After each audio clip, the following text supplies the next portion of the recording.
পুঁইশাক থেকে টাকা আয় কেমন করে করলাম জানতে হলে অবশ্যই পুরো ভিডিওটার সঙ্গে থাকতে হবে। আসসালামু আলাইকুম এভরিওয়ান, থাম্বনেইল দেখেই বুঝতে পারছেন আজকে কি মেসেজ দেওয়ার জন্য চলে আসলাম আপনাদের সাথে। তো দেখতে পাচ্ছেন বন্ধুরা, আমি এই যে আমার টপ থেকে কিছু পুঁইশাক কেটে নিচ্ছি।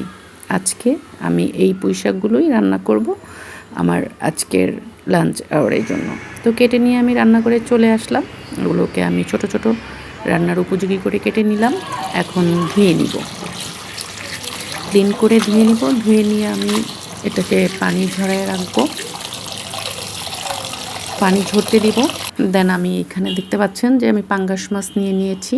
পাঙ্গাস মাছ অনেকেই খান না, অনেকেই পছন্দ করেন না, কিন্তু এই মাছটাতে কাঁটা নেই বলে আমার বাচ্চারা অনেক বেশি পছন্দ করে, তাই ওদের জন্য আমি পাঙ্গাস মাছটাই বেশি আনি বাসায়। আর এটা রান্না করলে ওরা খুব মজা করে ভাত খায়। তো আমি আগেই এটাকে কেটে ধুয়ে রাখছিলাম, তারপরেও একটু ধুয়ে নিলাম যেহেতু ফ্রিজ থেকে নামাইছি।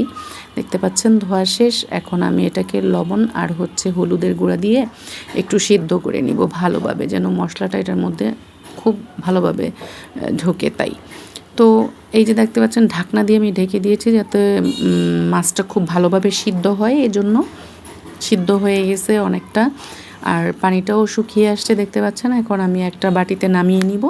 নামিয়ে নিয়ে তারপরে আমি এই কড়াইটাকে ধুয়ে নিব। ধুয়ে আমি আবার এটার মধ্যেই আমি রান্না করে নিব।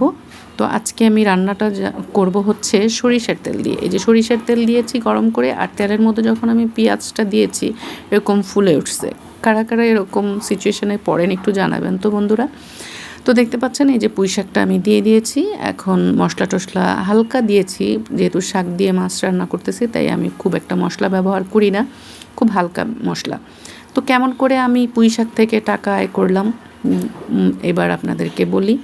দেখেন, আমি বারান্দায় একটা টবের মধ্যে কিছুদিন আগে এই পুঁইশাকগুলো লাগিয়েছিলাম। এখন আজকে সেই পুঁইশাকগুলো কেটে রান্না করলাম। যদি বাজার থেকে এই পুঁইশাকটা আমি এনে রান্না করতাম, মিনিমাম আমার 50 থেকে 60 টাকা লাগতো। তাহলে আমার এই 50 এবং 60 টাকা বেঁচে গেল আজকে। তো আপনারাও চাইলে এরকম টবে লাগিয়ে আপনারা টাকা আয় করতে পারেন বা বাঁচাতে পারেন। হ্যাঁ, তো আমার আপনাদের সাথে কথা বলতে বলতেই যে রান্নাটা প্রায় শেষ হয়ে গেছে। আমি এখন একটা সার্ভিং বলে আমি সার্ভ করে নিব। আর দেখে নিশ্চয়ই বুঝতে পারছেন যে রান্নাটা অনেক টেস্ট হয়েছে। তবে হ্যাঁ, আসলেই রান্নাটা মজা হয়েছে, সেটা আমি আপনাদেরকে একটু খেয়ে দেখাবো। আর সেই জন্য আমি দাঁড়ান একটু ভাত নিয়ে আসছি, অপেক্ষা করেন বন্ধুরা। তো আমার সঙ্গেই থাকেন। এই যে দেখেন আমি ভাত নিয়ে রেডি। তো এখন একটু নিয়ে নিব তরকারি। বিসমিল্লাহির রহমানির রহিম। তরকারিটা নিয়ে নিচ্ছি, আমি একটু আপনাদেরকে খেয়ে দেখাবো। আর আমার একটা গুণ আছে কি জানেন, তরকারি রান্না করার সময় আমি কখনো লবণ চেটে দেখি না। আমি তরকারির যে একটা স্মেল আসে, সেই স্মেল থেকেই বুঝতে পারি যে তরকারি আসলে লবণ হয়েছে কিনা, বা লবণ আর লাগবে কিনা, কতটুকু লাগবে, সব কিছু। এটা আসলে আমার একটা গুণ, আমার কাছে এই জিনিসটা ভালো লাগে। আমার আসলে লবণ চেখে দেখতে হয় না। তো আপনাদের সাথে কথা বলতে বলতে যে কয়েকটা লোকমা মেখে নিলাম, এখন খেয়ে নিব। দেখি বিসমিল্লাহির রহমানির রহিম।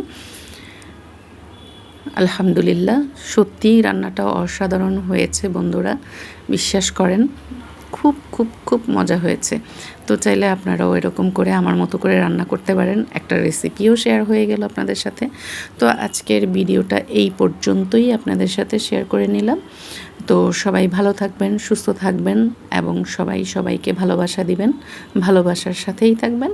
আসসালামু আলাইকুম ওয়া রাহমাতুল্লাহ।